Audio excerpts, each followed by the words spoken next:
Ayan, magluluto tayo ngayon ng humba. Ayan yung mga sahog niya, oh. Yan yung siling mahaba, bombay, arroz, bell pepper, tsaka meron tayong bulaklak ng saging. Ayan, lagyan ko to ng bulaklak ng saging. Tapos may ricado din tayo o pamintang bilog. Tsaka yung ilalagay ko, pineapple juice. Huwag na yung Sprite, pineapple juice na lang. Ayan, nagpainit na tayo ng ano.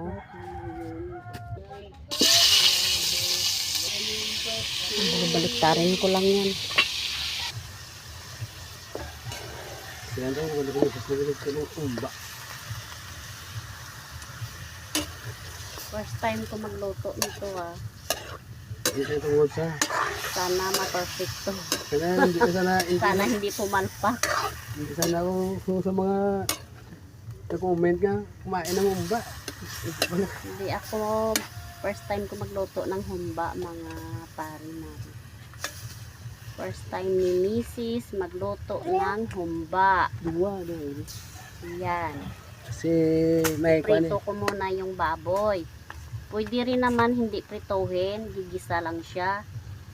Pero mas masarap yata yung piniprito. Hindi ko ulo. Madami. Yan, piprito ko yan mga pare, ha. O, ayan na. Nabaliktad na yan mga pare, mare, ha. Okay.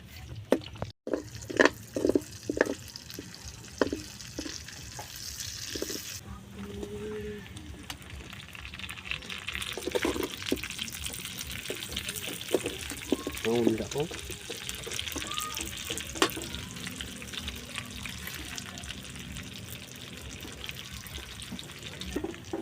Wala na yung oyster sauce.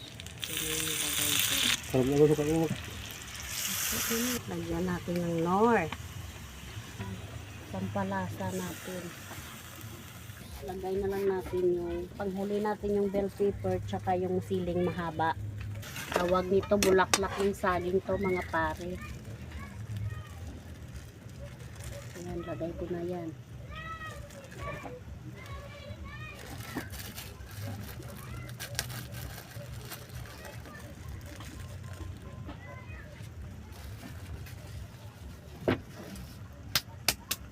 Manamis-namis to.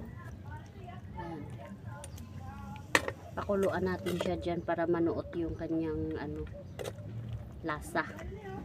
Alam ko pala magluto ng humba kasi bata pa ako nakatikim nito eh, yung papa ko nagluto. Ngayon may anak na ako. First time ko nagluto nito. Ito pala yung lasa ng isang humba. Manamis-namis siyang sarap. Buti na lang na perfect ko mga pare mari. Ayan, lagay na natin yung ano. Hindi na ako naglagay ng kalamay kasi manamis-namis na siya eh. Pineapple yung nilagay ko. Ito, lagyan na natin to. Bell pepper. Ayan, tsaka siling mahaba to. Hiwa, hindi ko na yan nahiwa kasi baka syempre yung anak natin hindi makakain kasi maanghang. Ayan na siya po. Ayan na po.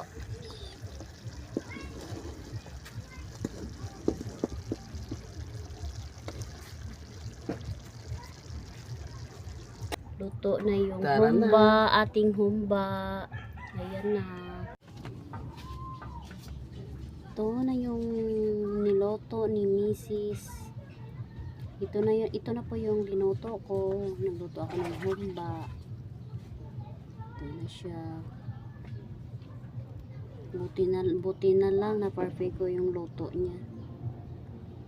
Akala ko magkapalpak ako. First time ko kasi nagluto nito eh. Ayan.